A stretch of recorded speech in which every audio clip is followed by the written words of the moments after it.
Hechos, capítulo 21, cuenta la historia de un profeta llamado Ágabo que habla con Pablo, el famoso Pablo, el apóstol Pablo. Le pide el cinturón a Pablo, él se lo amarra, se hace un colocho con el cinturón, entiéndase, un amarro extraño, y le dice a Pablo: así harán allá en Jerusalén con el dueño de este cinturón. Linda la profecía, ¿verdad? Le hubiera prestado usted el cinturón suyo. Linda la profecía, porque lo que nosotros anhelamos es una vida sin sufrimiento. Amén. Todos queremos no sufrir, todos queremos no llorar, todos queremos vivir una vida donde nunca tengamos que tener alguna dificultad. Todos queremos algo como eso. Pero la Biblia nos muestra un camino un poquillo diferente. ¿Cuál es nuestro problema? Nuestro evangelio moderno y tanta cosa de venga y pare de sufrir y bendecido y en victoria. Esas cosas que al final hay una verdad detrás de ellas. Dios bendice a su pueblo, pero eso no nos limita y no nos quita el hecho de que mientras estemos en este mundo vamos a sufrir. Esta es la escena que ocurrió allí en Hechos capítulo 21 versos 12 y 13. Al oír esto, nosotros y los de aquel lugar le rogamos a Pablo que entonces no subiera a Jerusalén. Lo que es malentender los designios de Dios. A Pablo le dicen que va a sufrir y todos los amigos de Pablo jamás, vean, no le haga caso a Dios, mejor quédese aquí porque allá usted va a sufrir. La ironía de la vida: por un lado Dios le manda allá y sabe Dios que va a sufrir, por otro lado los amigos quieren que no le ocurra nada malo. Pero esto es lo que responde Pablo. ¿Por qué lloran? Mire, hasta se pusieron a llorar. Lo querían mucho. ¿Por qué lloran? Me parten el alma, respondió Pablo. Por el nombre del Señor Jesús estoy dispuesto no solo a ser atado, sino también a morir. ¿Podría usted decir eso? ¿Podría decirlo conmigo? Por el nombre del Señor Jesús, no solo estoy dispuesto a ser atado, sino a morir. Y la pregunta que uno hace después de eso es: ¿really? ¿Serio? Porque a veces no aguantamos ni un mal modo. ¿Cuánta gente se cambia de iglesia porque no me saludaron? No vine a un culto, no me llamaron. Mire, estamos en un mundo de cristal, con cristianos de cristal, que con todo se quiebran, se resienten, sin carácter en muchos casos, donde nos enseñaron que ser ricos era la verdadera cristiandad.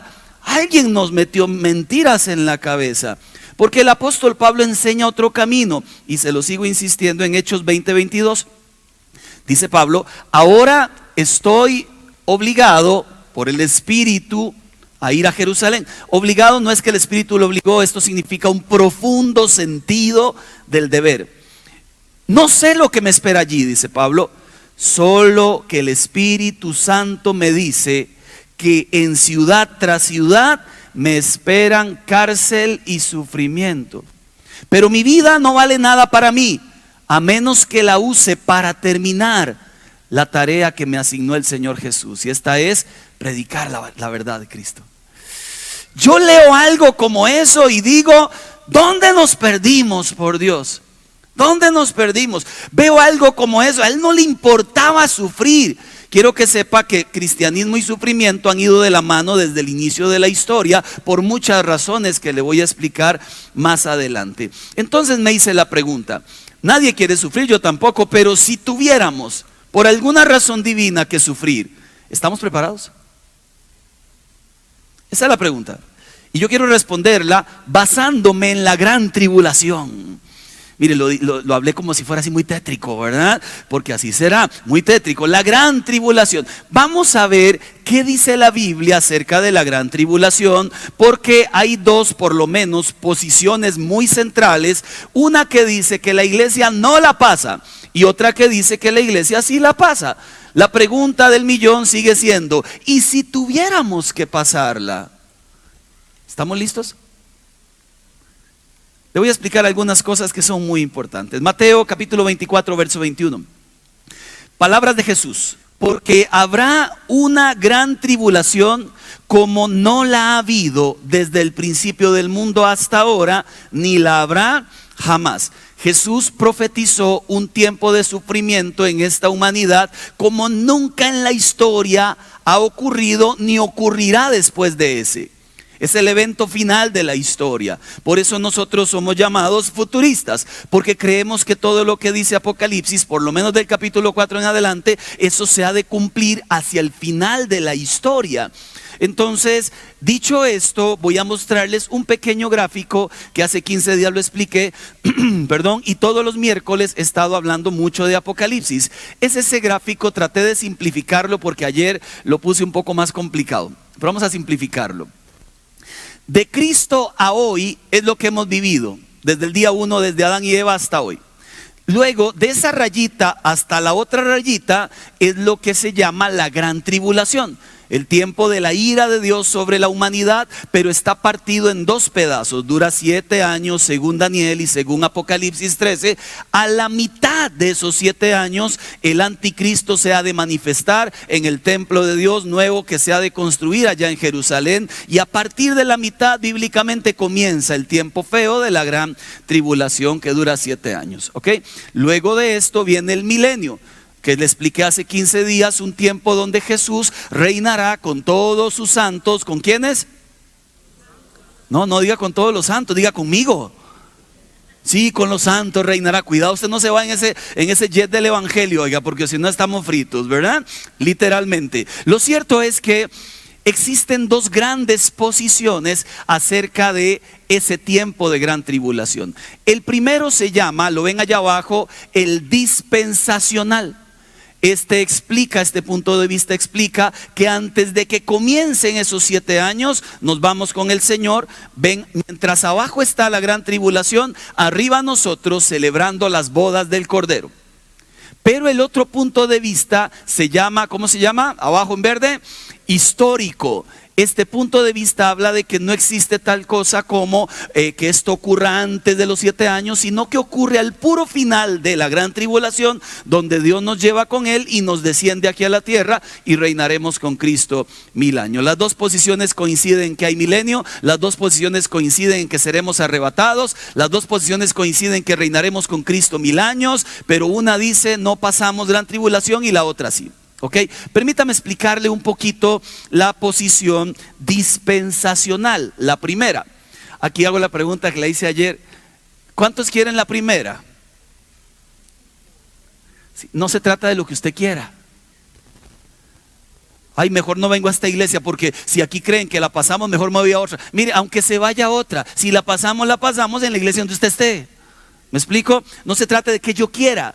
Se trata de qué es lo que Dios va a hacer al final de los tiempos. De eso se trata. Y si estoy listo o no, de eso se trata la historia. Comencemos con la dispensacional. ¿Ya se la aprendió? Esta posición, si la quiere ver en detalle, vea los programas de los miércoles o en el discipulado. Ahorita la voy a pasar por encimita. Si la quiere ver en detalle.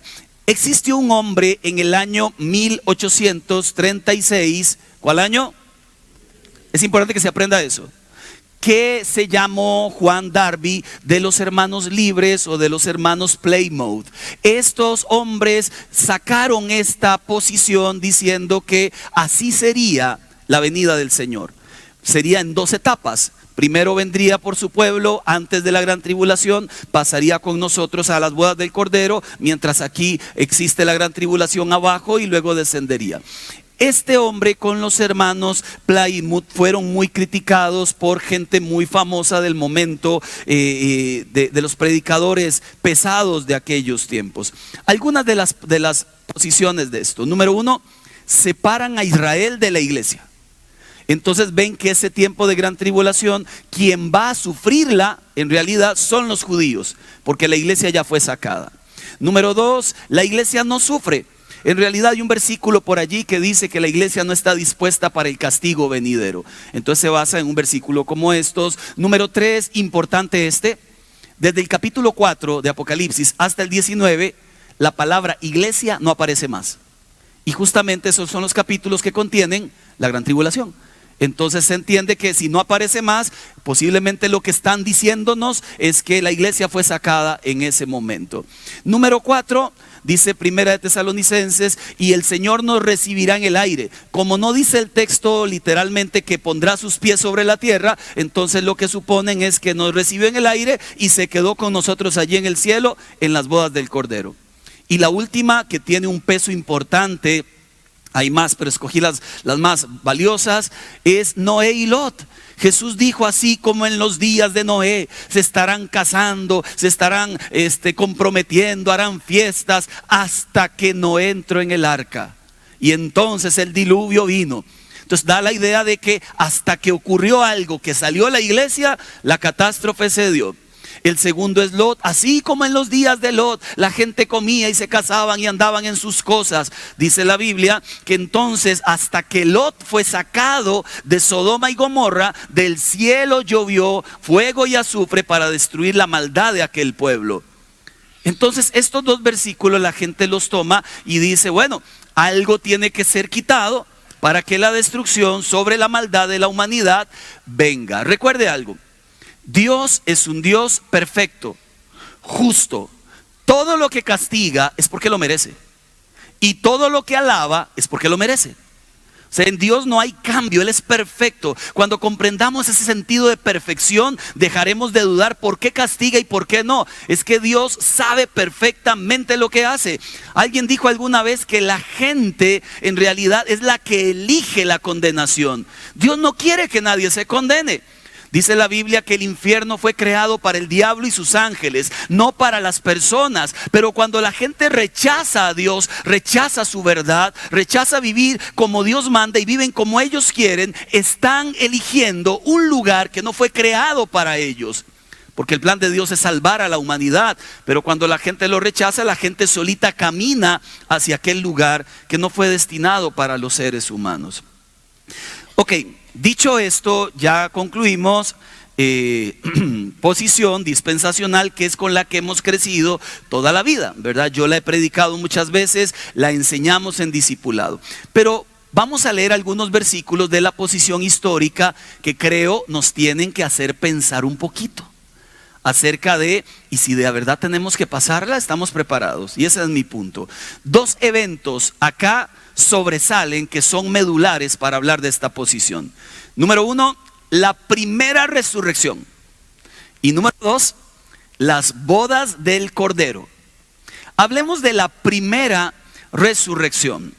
Dice Apocalipsis capítulo 20 y versículo 6: benditos y santos son aquellos que forman parte de la primera resurrección, porque la segunda muerte no tiene ningún poder sobre ellos, sino que serán sacerdotes de Dios y de Cristo y reinarán con Él durante 1000 años. Esto lo expliqué hace 15 días. Habrá una resurrección de los muertos cuando el Señor vuelva. En ese momento todos los que han muerto resucitarán, y si usted y yo estamos vivos en ese momento, dice la Biblia, en un abrir y cerrar de ojos seremos transformados en cuerpos glorificados junto con todos los que murieron desde el día 1 hasta el día en que el Señor vuelva. ¿No le alegra a usted eso? Qué emocionante, qué extraño, qué diferente. Todo lo diferente a lo que este mundo puede plantear. Jesús nos promete eso y nosotros creemos en la resurrección porque Él resucitó primero. Esto es un evento importante, quiero que lo sepa, porque dice: el que resucita en esa resurrección no será condenado. La muerte segunda es la condenación. El que no resucita ahí, sí será condenado. Entonces nosotros, salud, tenemos que sí o sí resucitar en esa primera resurrección, ¿cierto? ¿Quiénes son los que resucitarán allí? Los que han nacido de nuevo, los que ya no viven para sí, sino que viven para Dios. Los que pueden decir: venía con una vida antes, ahora tengo una vida nueva, diferente, en cualquier dirección. Aquellos que le dicen a Dios: esto es lo que amo, pero por causa de tu nombre renuncio a lo que sea para seguir tu voluntad. Esos, los que han aceptado a Cristo como Señor y Salvador, significa que en adelante comienzan a vivir como Dios manda. No era ir a una iglesia, eso cualquiera lo hace. Se trataba de vivir como Dios manda, que se notara la fe en la persona, producto de sus acciones después de haberse convertido. Entonces, esos son los que resucitaremos en la primera resurrección. ¿Cuántos dicen amén a eso? Tomé mi pandereta hoy. Número 2, primer gran evento, la primera resurrección. El que ahí no resucita se condena. Segundo gran evento, las bodas del Cordero. Y este me encanta, en realidad, porque justamente es lo que Jackie y yo hicimos. Nos desposamos, nos comprometimos, ¿verdad? Luego de muchas situaciones, conversaciones, peluches, cartas, ¿verdad? Luego pues viene la historia donde ella me insistía y yo, déjeme pensarlo. Todas esas partes lindas de la relación de amor. Pero luego nos comprometimos hasta que llega el día. Y hay una locura de eventos antes de ese día. Las carreras, que el vestido, que el trajecito de muñeco de pastel, que el queque, que dónde lo vamos a hacer, que dónde cobran más barato, quién será el maestro de ceremonias. Todo eso lo vimos 2 veces porque Jackie y yo nos casamos hace 22 y después hace 2 otra vez con nosotros mismos. Disfrutando el matrimonio, por supuesto, aclaró, ¿verdad? Lo cierto es que hay un momento especial cuando ya llegamos, nos vemos y ella llega ahí con su vestidillo. ¡Qué cosa linda! Yo no me puedo perder eso. Imagínense que yo me comprometa con Jackie y no llegue el día del matrimonio. Tiene sentido. He esperado toda mi vida para este momento. Y esos votos que uno hace, ¿verdad? Y por ti subiré el Everest. ¡Qué cosa curiosa en los matrimonios! Cosas lindísimas ocurren. Quiero que sepa que los judíos vivían los matrimonios más o menos así. Ellos se comprometían, entonces el muchacho le hacía un compromiso a ella, eso era la dote. Le decía, te voy a entregar 40 vacas, 3 potreros. Mire, el hombre prometía algo y se iba con los amigos a trabajar el tiempo que fuera para lograr ese algo. No es diferente. Jesús se fue a preparar un hogar para usted y para mí. Y dijo, pero volveré, los tomaré y los tendré para siempre. Ahora, ¿qué pasaba en aquel tiempo? No aplauda mucho porque falta la parte fea. Aparte, aplauda después de la parte fea. 10 vírgenes acompañaban a la novia. Eran las damas de honor. Tenían que estar listas, preparadas, porque no sabían ni el día ni la hora. Como nosotros tenemos que estar listos, preparados, porque no sabemos ni el día ni la hora. ¿Cuándo podía llegar el novio? Recuerden que en el tiempo no había WhatsApp, ni Messenger, ni no sé, no había Uber, no había nada, ¿verdad? No avisaban. Las muchachas estaban en casa, podían pasar 3 meses, 6, 1 año. Y ellas en el arte del buen vestir y los perfumes de gardenias y todas esas cosas. Mire, era una cosa lindísima lo que pasaba allí. Un día, cuando nadie esperaba, 2, 3 de la mañana, se escuchaba un grito. De seguro algo como así: ¡ahí viene el novio! Lo decía uno de los amigos del novio.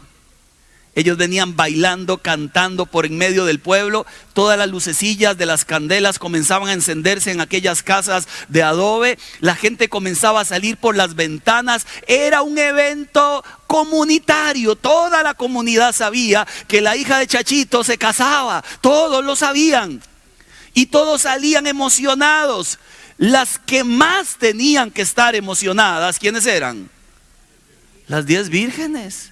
Porque llegó el momento. Ese grito significaba para ellos lo mejor o lo peor.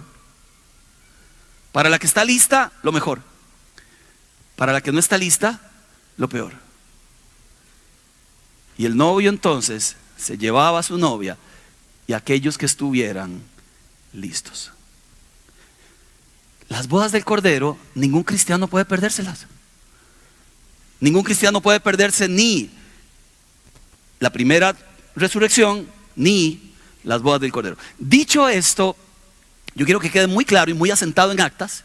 Ahora sí, vayamos a la posibilidad de que podamos pasar La gran tribulación. Durante 1835 años, la iglesia, todos los comentaristas y todos los grandes predicadores nunca pensaron que no la pasaríamos. Para ellos estaba muy claro. La iglesia sufre y si tiene que sufrir al final del tiempo va a sufrir. Para ellos era más que claro. Hasta el año 1836 que nació esta postura, fue que entonces la iglesia comenzó a partirse en diferentes posiciones. Ahora hay 6 posiciones acerca de cuándo viene el Señor. Pero yo solo le voy a explicar estas 2 que me parecen un poquito las más congruentes. Vayamos con la posición histórica. ¿Por qué se llama histórica? Porque es la posición que a lo largo de la historia ha tenido más años existiendo en la iglesia cristiana. Solo 1835 años. Son muchos. Miremos a Jesús. Mateo 24. Dice la Biblia en Mateo 24. Yo creo que Jesús plantea un orden cronológico bastante completo en su relato de Mateo 24. Lean conmigo, por favor. Siempre recuerden este principio de la enseñanza. Cuando usted escucha una enseñanza, se le queda el 10 al 15% de lo que escuchó. A veces un versículo, a veces el ejemplo, a veces una historia, a veces algo. Pero cuando usted ve y repite, se le queda un 50% de lo que escuchó. Y si usted ve, repite y vuelve a casa y lo enseña, el porcentaje de aprendizaje casi es del 100%. Entonces, por lo menos hoy aprendamos hasta el 50%. Y si vuelve a casa y comparte esto, entonces complete ese 100. Mateo 24:15, 3, 2, 1. Así que cuando vean en el lugar santo la abominación desoladora, continúa el versículo, está a las puertas. Quisiera que pongan la filminita que sigue, por favor. La abominación desoladora ocurre ahí, a la mitad de la gran tribulación. O más bien el inicio de la gran tribulación, que es a la mitad del periodo de los 7 años. ¿Okay? Jesús dice, cuando ustedes vean, Jesús ya comienza a hablar acerca de ese tiempo específico de gran tribulación. Continuemos con el versículo que sigue, por favor. 3, 2, 1. Porque habrá una gran tribulación como no ha habido desde el principio del mundo hasta ahora, ni la habrá jamás. Mateo 24, 29. Inmediatamente. Ok. Jesús está aclarando, estoy hablando del tiempo de la tribulación y luego nos dice, ahora sí, voy a decirle lo que va a ocurrir inmediatamente después de que pase esa tribulación que nunca más habrá ni ha habido en la historia. Y esos son los versículos que continúan, por favor.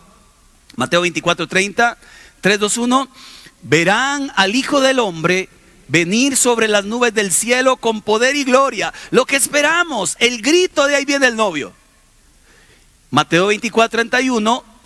Y al sonido de la gran trompeta mandará a sus ángeles y reunirá de los 4 vientos a los elegidos de un extremo al otro del cielo. Esa es la primera resurrección. Porque si eso está pasando inmediatamente después de la gran tribulación, ¿por qué es que la metimos antes de la gran tribulación? El problema con la posición dispensacional es que no existe un versículo que explique con certeza lo que ellos afirman. No hay un solo versículo que hable de que las bodas del Cordero va a ser encima de la gran tribulación. No hay un solo versículo que explique que la venida del Señor es en 2 etapas. Primero viene con su pueblo, se los lleva y luego vuelve a venir. No existen. Este quizás arroja un poquito más de luz. Por lo menos, si el orden fuera cronológico, allí pareciera que es al final de la gran tribulación. Vayamos con el segundo versículo, el de Pablo. Primera de Tesalonicenses 4:16. Lo lee conmigo, por favor. 3, 2, 1.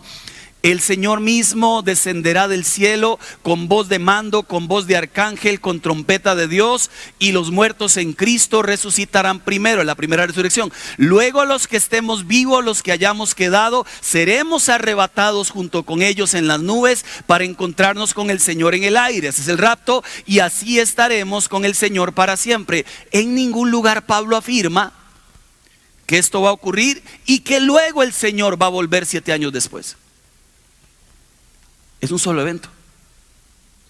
Pero miremos el tercer argumento que está en Apocalipsis 20, verso 4, porque este es todavía más pesado. 3, 2, 1. Entonces vi tronos donde se sentaron los que recibieron autoridad para juzgar. Vi también las almas de los que habían sido decapitados por causa del testimonio de Jesús y por la palabra de Dios. No habían adorado a la bestia, ni a su imagen, ni se habían dejado poner su marca en la frente ni en la mano. Volvieron a vivir y reinaron con Cristo 1000 años. Esta es la primera resurrección. ¿De dónde salió esta gente? De la gran tribulación. Se afirma, bueno, son los judíos, pero si fueran judíos o fuera la iglesia, la pregunta del millón es, si estos salieron después de la gran tribulación o en medio, se perdieron la primera resurrección y se perdieron las bodas del Cordero. Y eso no tiene sentido. Que un cristiano se pierda los dos eventos más importantes por los cuales espera su redención. Entonces aquí es donde las dos posiciones comienzan a chocar. Donde chocan en que hay versículos como estos que dan otra idea un poquillo más diferente. Miremos el último versículo. Y ahorita le explico por qué le estoy enseñando todo esto. En la Biblia se habla de los 2 testigos, que lo prediqué también. Se habla de los 144,000 que también van a estar en el tiempo de la gran tribulación. Y se habla de este grupo. Apocalipsis 7:9. Después de esto miré, y he aquí una gran multitud, la cual nadie podía contar, de todas naciones, está hablando de millones de personas, de todas naciones, tribus, pueblos, lenguas, que estaban delante del trono en la presencia del Cordero, vestidos de ropas blancas y con palmas en sus manos. Apocalipsis 7 verso 3 explica quiénes son. Estos que están vestidos de ropas blancas, ¿quiénes son? ¿De dónde han salido? Yo le dije, Señor, tú lo sabes. Él me dijo, son los que han salido de la gran tribulación y han lavado sus ropas y las han emblanquecido en la sangre del Cordero. Si todos estos millones de creyentes salen de la gran tribulación, no se pudieron haber perdido la primera resurrección ni las bodas del Cordero, a menos que la primera resurrección y las bodas del Cordero ocurran después. Y el último, le dije que este era el último, ¿verdad? No, falta uno. Pero en este no le voy a dar versículo. Yo le llamo un extraño suceso. Si podemos poner la imagencita que Fer nos hizo muy amablemente. ¿Dónde están los que mueren en Cristo desde el día 1 de la humanidad? Buena pregunta. Antes de que Jesús en la cruz muriera, había un lugar al que se le llamaba el seno de Abraham. Y los que murieron sin Cristo en el Seol, lugar de tormento. Cuando Jesús le dijo al ladrón que estaba a uno de los lugares, le dijo, de cierto te digo que hoy estarás conmigo en el paraíso. Pareciera que en ese momento este ladrón fue al paraíso y todos aquellos que estuvieron en el seno de Abraham ahora pasaron al paraíso. Bueno, están en algún lugar, ¿cierto? Están en algún lugar. Los que han muerto en Cristo están en algún lugar y están esperando la venida del Señor y esperando su resurrección. Están en algún lugar. Pero aquí la pregunta es esta. Si Jesús viene antes de los 7 años, si viene antes, ellos salen de donde estaban, se encuentran con Él y a dónde los lleva a celebrar las bodas del Cordero. Sería un poco extraño que los saque del paraíso y que los devuelva al paraíso para celebrar las bodas del Cordero. Ahí entonces se vuelve un poquillo más incongruente la historia. Caso segundo es que venga al final, lo saca a reinar. Con todo, ¿de quién habla esto? ¿De Israel o de la iglesia? ¿Quiénes son los que pasarán este tiempo? Dice Gálatas capítulo 3 verso 28, ya no hay judío ni gentil, esclavo ni libre, etcétera. Todos ustedes son uno en Cristo. Dios de los dos pueblos hizo uno solo. Si bien es cierto, Dios tiene promesas para Israel que las ha de cumplir, también es cierto que de los dos pueblos hizo un solo pueblo. Y Mateo 24:22, si aquellos días no fueran acortados, nadie sería salvo, pero serán acortados por causa de los escogidos. ¿A quién se refiere cuando habla de los escogidos? 16 veces aparece la palabra escogidos en la Biblia. 14 se refiere a la iglesia. 1 a Cristo y 1 a un ángel. ¿A qué me refiero con esto? Todas las veces que se mencionó la palabra escogidos, nunca se refirió a Israel, sino al mismo pueblo de Dios. Ahora sí, ¿contentos? Para que tenga todavía más claridad. Una cosa es la ira de Dios y otra es la cosa de la persecución del diablo. Son cosas diferentes. La ira de Dios no está destinada contra su pueblo. La ira de Dios es contra los que rechazan la verdad de Dios, los que viven las mentiras, los que obstruyen la verdad. La ira de Dios es contra los que rechazan el evangelio de Jesucristo. Así que vea que está a la par y dígale: la ira de Dios no es para usted. Bueno, a menos que no es para el creyente. Dice la Biblia en Primera de Tesalonicenses 5:9, porque no nos ha puesto Dios para ira, sino para alcanzar salvación. Recuerda Egipto, todas las plagas cayeron sobre los egipcios, la ira de Dios derramada sobre los egipcios, pero al pueblo de Dios no lo tocaron las plagas.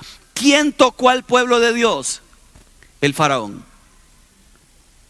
Humillándolos, dándoles trabajos forzados, dándoles menos alimento, oprimiéndolos. Entonces, usted y yo no estamos dispuestos para recibir la ira de Dios, aunque viviéramos el tiempo de la gran tribulación. Nosotros lo que viviremos es el sufrimiento del diablo y la persecución que ha existido toda la vida. Lo que pasa es que estamos en Costa Rica. Y en Costa Rica la vida es muy buena. Yo sé que nos quejamos de muchas cosas, pero a veces tendríamos que compararnos un poco para darnos cuenta que también estamos. En Costa Rica la vida es muy buena, sobre todo en el evangelio. Usted puede gritar, pregonar, escribir. Más bien es, qué dichoso usted que ya se encontró con Dios. Más bien es una dicha ser cristiano acá. Usted pone cosas en las redes sociales y hasta los que no creen en Dios te leen. Mire, es una cosa linda estar en Costa Rica. Es porque no entendemos lo que pasa en el otro lado del charco. Latinoamérica es muy suave en realidad en cuanto al sufrimiento. No estoy diciendo: Señor, mándanos sufrimiento, nadie lo quiere. Pero sí estoy diciendo que si llega es lo normal para alguien que vive con la luz de Cristo. Aquí le explico 2 de Timoteo 3:12. Léalo por favor conmigo. Y también todos los que quieren vivir piadosamente en Cristo Jesús. Jesús dijo en Juan 16:33: ustedes tendrán aflicción, pero tranquilos, yo he vencido el mundo. La iglesia no está exenta del sufrimiento. Jesús siempre preparó a sus discípulos: el que permanece hasta el fin, ese será salvo. Al vencedor le daré la corona de vida. El que pierda su vida por causa de mí la salvará, pero el que la ande buscando salvar la perderá. Dios usa el sufrimiento del maligno para formar carácter en nosotros. Usa el sufrimiento también para mostrar la luz en medio de las tinieblas. El diablo dijo: perseguiría a la descendencia. Bueno, nos ha perseguido y es un privilegio sufrir por Cristo. Filipenses 1:29 lo dice así: a ustedes les es concedido no solo que... Filipenses 1:29. Gracias.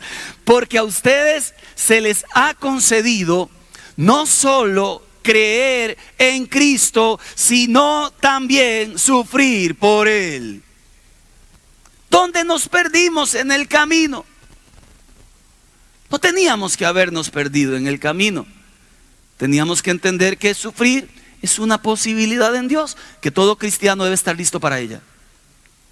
Me explico todavía mejor.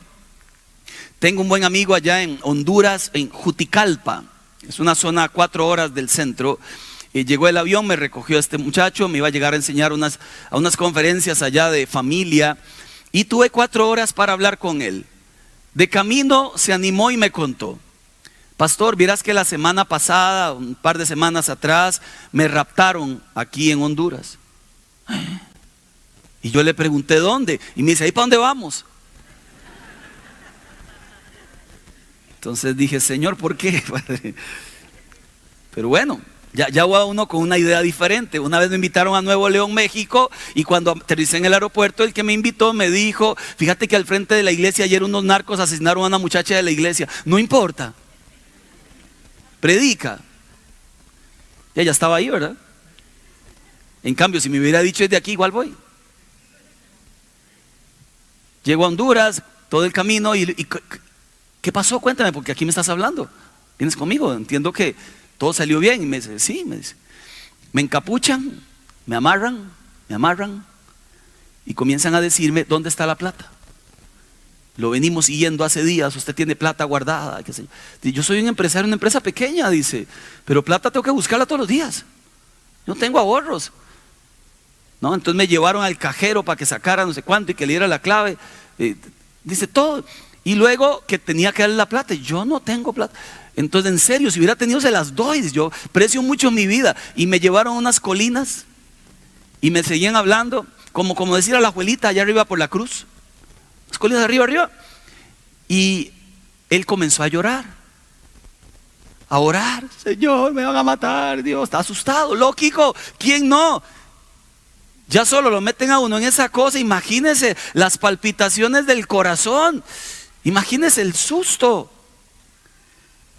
Él en algún momento de la historia dijo, bueno, Señor, si es que aquí me toca, pues me toca. Entonces cambió la oración. Lléname de tu Santo Espíritu para enfrentar este momento, como dice Hechos 1:8, y recibirán poder cuando haya venido sobre ellos el Espíritu. Porque si algo ocupo ahorita es el poder de Dios. Estoy muerto del miedo. Y en ese momento él me cuenta que algo se posó sobre él, porque comenzó a predicarles. Ustedes me han atrapado para no sé qué, yo no tengo plata, pero tengo a Jesús, voy a predicarles. Y mientras él les predicaba, lo golpeaban a puño cerrado. Cállese, le decían, cállese. Hasta que dejaron de golpearlo y él seguía predicándoles y predicándoles y predicándoles. Llegó un momento en que dejaron de hablar, lo escucharon. Allá arriba de la colina pararon el carro, lo bajaron, él seguía amarrado y con la capucha. Le pegaron una patada y lo tiraron en un guindo. Quedó vivo. Se soltó, sacó, fue donde una señora cercana de una casa que había en los guindos, y ahí está. Y dije, aun si tuviéramos que sufrir, Él nos va a dar el poder de su Espíritu Santo para sobrellevar cualquier momento de dificultad. Y le habla a todos los que hoy están sufriendo. Y le hablo a todos los que hoy piensan que están solos. El sufrimiento llega, a todos nos llega. Es aquí donde usted tiene que aprender a crecer en fe y a orar, Padre, que tu Espíritu Santo y ese poder de Dios para enfrentar la dificultad me abrace para siempre, Señor. Estadísticas, pura estadística. La primera imagen, por favor, de las estadísticas. 1 de cada 7 cristianos es perseguido en todo el mundo. 1 de cada 5 son en África perseguidos. 2 de cada 5 son en Asia perseguidos. 1 de cada 15 en Latinoamérica. Es que aquí en este lado, en Occidente, estamos muy bien. Se lo enseño con un mapa. Todo lo que usted ve color rojo brillante, matan cristianos todos los días. Meten a la cárcel cristianos todos los días por su fe. No porque hayan hecho nada malo, sino porque lo que hacen es la voluntad de Dios. Lo que usted ve en color naranja, hay una persecución media acerca de los cristianos. Y lo que usted ve en color blanco, no hay persecución. ¿Dónde está Tiquicia? ¿Se da cuenta que nosotros estamos en otra historia? Por eso cuando hablamos de sufrimiento y gran tribulación, uy, Jesús, no, es que no hemos vivido tribulaciones como las viven nuestros hermanos en todo el mundo. Miremos otra estadística, por favor. Solo este año 2023 lleva uno de estos países 5.621 cristianos asesinados porque eran cristianos. 2.110 iglesias atacadas, más de la mitad de ellas consumidas por el fuego. 4.542 cristianos detenidos porque eran cristianos. El sufrimiento y la iglesia siempre han estado juntos, porque es la luz alumbrando la oscuridad, y cuando la oscuridad se ve expuesta, ataca. Siempre. Yo le estoy explicando este tema por una razón. Yo no sé al final qué pasará, solo Dios lo sabe. Lo que sé es una cosa: tengo que estar listo en cualquier momento, sea que venga ya, después, sea que pase sufrimiento o tribulación. Dice la palabra, Dios no soltará a su pueblo jamás. y su promesa de llevarnos con Él sigue firme, y su promesa de reinar con nosotros sigue firme, y su promesa de darnos una vida nueva sigue firme. Pero sí quería advertirles, amados del cielo, no le tema cuando haya que sufrir, enfréntelo lleno del poder del Espíritu de Dios. No le tema. Y termino mostrándole un video. Lo puse en mi Facebook. Para los que ven yo soy viejo, tengo casi 50, tengo Facebook. Dicen que los más viejos tenemos Facebook y las nuevas generaciones solo Instagram. Entonces, aunque tengo Instagram, no lo uso. Reposteo lo que aparece en el Facebook, pero ahí pasa solito, yo no lo uso. Pero los que son de Instagram, si alguna vez quiere seguir los posteos, vaya a los de los viejos, al Facebook. Ahí posteo todo el tiempo. Puse este video. Sé que algunos lo vieron, otros no, pero me parece extraordinario verlo 100 veces más. Si lo podemos poner, por favor. Estaban sentados los 22 de ellos y miré y les pregunté: si somos atrapados, ¿qué me pasaría a mí?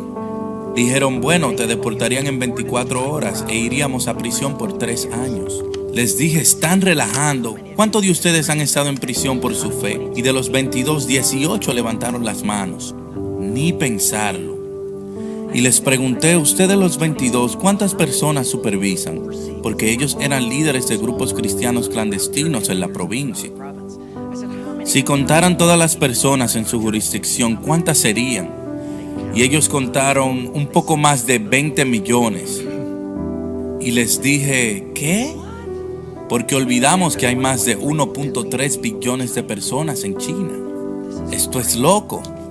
Bueno, yo tenía 15 Biblias y la pasé a los que pude para leer 2 de Pedro capítulo 1. Y ahí mismo una señora le pasaba la Biblia a otra que le quedaba al lado. Y pensé, interesante.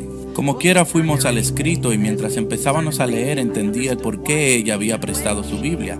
Ella había memorizado todo, recitó el capítulo completo.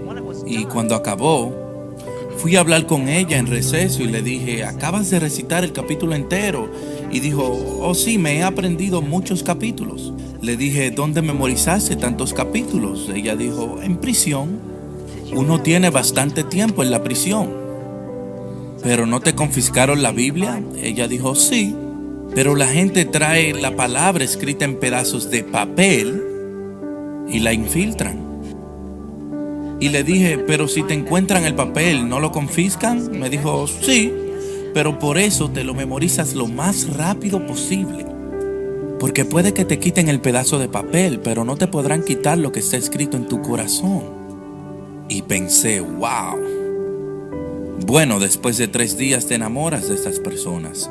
Y cuando todo acabó les dije: ¿cómo puedo orar por ustedes? Ya voy de regreso a América. Ustedes han sido maravillosos. ¿Cómo puedo orar por ustedes? Y dijeron: ¿sabes? Ustedes pueden congregarse de esta manera cuando quieran en América. Nosotros no. ¿Puedes orar para que algún día seamos como ustedes? Los miré y les dije: yo no haré eso. Y con sus ojos incrédulos me miraron y dijeron: ¿pero por qué? Y les dije: porque ustedes se montaron en un tren por 13 horas para llegar aquí. En mi país, si tienen que manejar más de 1 hora, la gente no viene. Ustedes se sentaron en un piso de madera por 3 días. En mi país, si la gente tiene que sentarse más de 40 minutos, se van. Ustedes no solo se sentaron aquí por 3 días en un piso duro y de madera, sino que lo hicieron sin aire acondicionado. En mi país, si no hay asientos acolchados y aire acondicionado, la gente usualmente no regresa. En mi país tenemos un promedio de 2 Biblias por familia y no leemos ninguna. Ustedes difícilmente tienen Biblia y la memorizan de pedazos de papel. Yo no voy a orar para que ustedes sean como nosotros, pero sí voy a orar para que nosotros seamos como ustedes. No había visto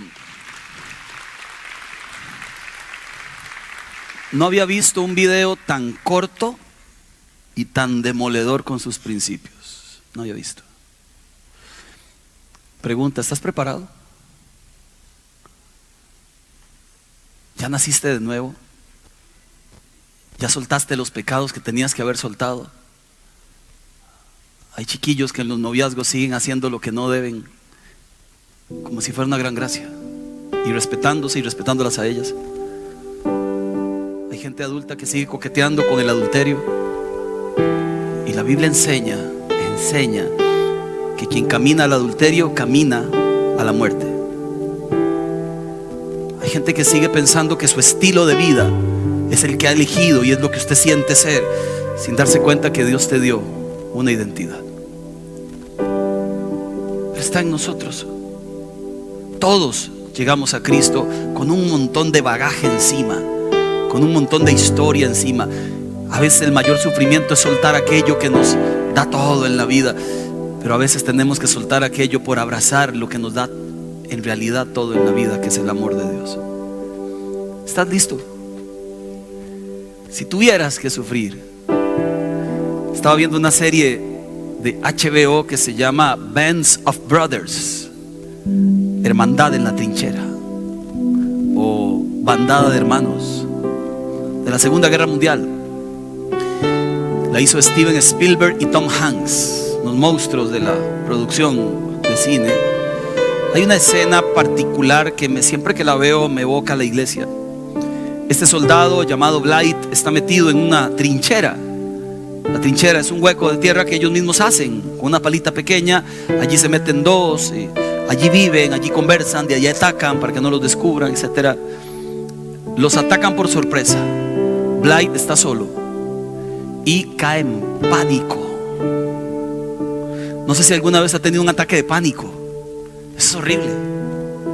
Generalmente están en las noches, ¿verdad? Y el corazón palpita, uno se quiere ahogar, uno siente que se va a morir, todos los pensamientos llegan, no hay forma de controlarse allí. Así estaba ese hombre metido en ese hueco. Gritaba, tiraba el arma, se golpeaba el casco, gritaba: voy a morir. Las balas volaban por todo lado.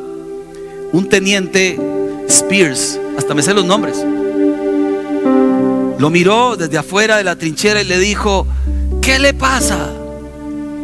Y el hombre gritaba: vamos a morir, salga de ahí, pelee. Es que voy a morir, salga de ahí, pelee, como todos los demás que están peleando. Él, angustiado a gritos, lo miró y le dijo: ¿usted no tiene miedo de morir?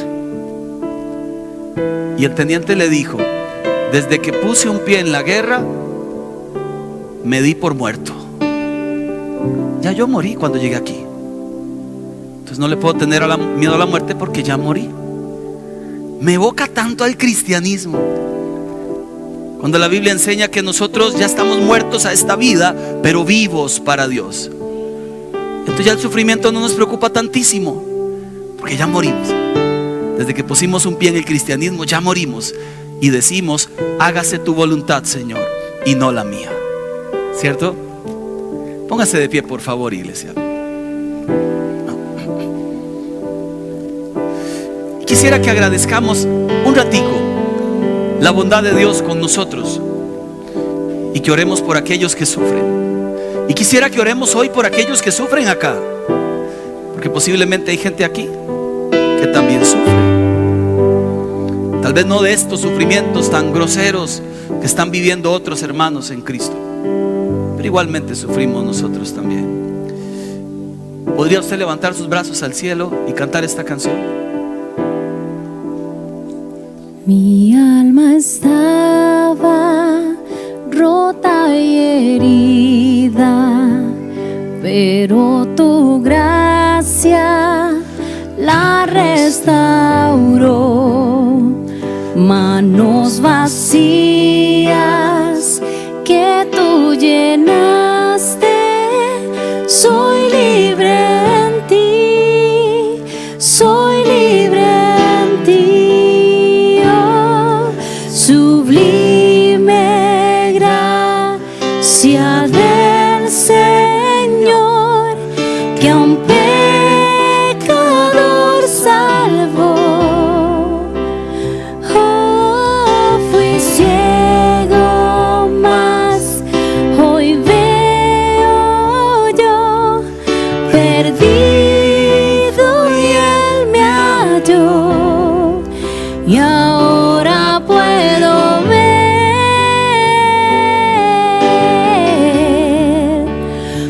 puedo ver sus ojos de amor.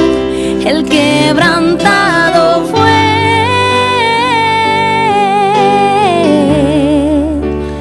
para darnos su salvación. Antes de continuar, quisiera orar por aquellos que hoy sufren por alguna situación. ¿Puede usted que sufre levantar su mano en alto? Su mano derecha bien en alto. ¿Para saber quiénes son? ¿Me permitiría orar por ustedes? Por favor. ¿Puede usted venir aquí al frente para orar por ustedes? Vamos a bendecir sus vidas. Vamos a suplicar al Señor que esos milagros del cielo y esa protección de su Espíritu esté sobre tu vida. Porque Dios prometió que aunque pases por el agua no te ahogarás, y aunque pases por el fuego no te quemarás. Y dijo: porque contigo estoy. ¿Lo recuerda? Y mientras continuamos con la canción, usted pase al frente y levante sus manos al cielo. No me juzgas por mis fracasos, tú me aceptas tal como soy. Toma mi vida como vasija para mostrar tu gloria en mí. Oh, sublime gracia del Señor, que a un pecador salvó. Ciego, mas hoy veo yo, perdido y Él me halló. Ahora puedo ver y puedo ver sus ojos de amor. El quebrantado fue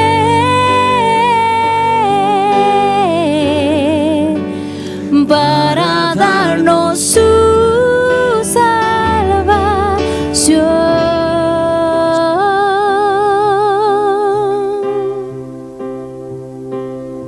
Le invito a que cierre sus ojos un minuto. Aquí hay gente bajo este techo luchando contra algo, contra algún pecado, alguna conducta que sabes que no está bien y sufres. Porque hay gente que comete pecados y no duele, no pasa nada, pero hay otros que sufren. Hay otros que aún tienen esa convicción del Espíritu de Dios. Quiero que sepas que Dios ha escuchado tus oraciones, que Dios ha visto tus lágrimas. Quiero que sepas que no les son desconocidas tus palabras ni tus esfuerzos.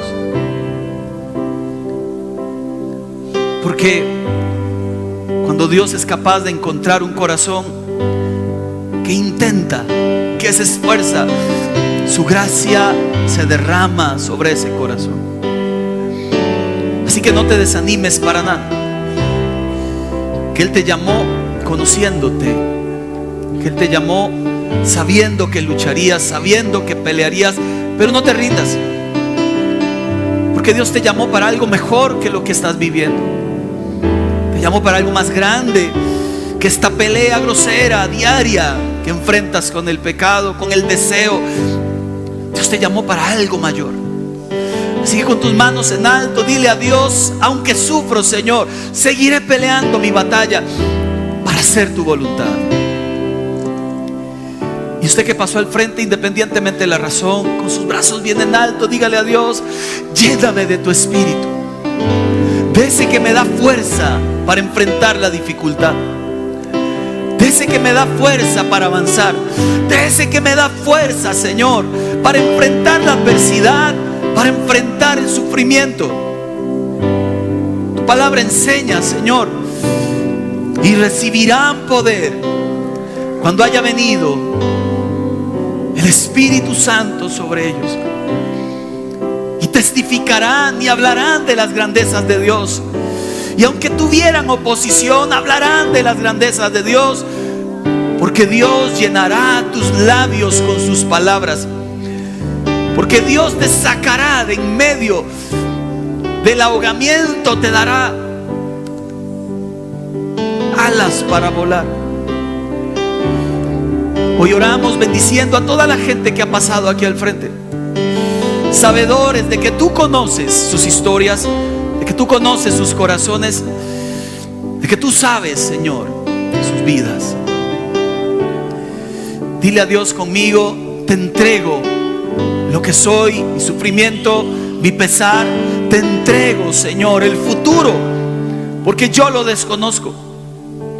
Te entrego mi cuerpo, mi mente, mi corazón, mis luchas, porque cuando soy débil en ti soy fuerte. Y me abrazo a tu Espíritu Santo, quien me da consuelo, quien me da fortaleza, quien aleja el temor de mi vida, quien me da esperanza. Y salgo de este lugar convencido de que mi vida por completo está en tus manos, Señor, y que tus manos son mejores que las mías. Así oramos en el nombre de nuestro Señor Jesús. Amén. Amén.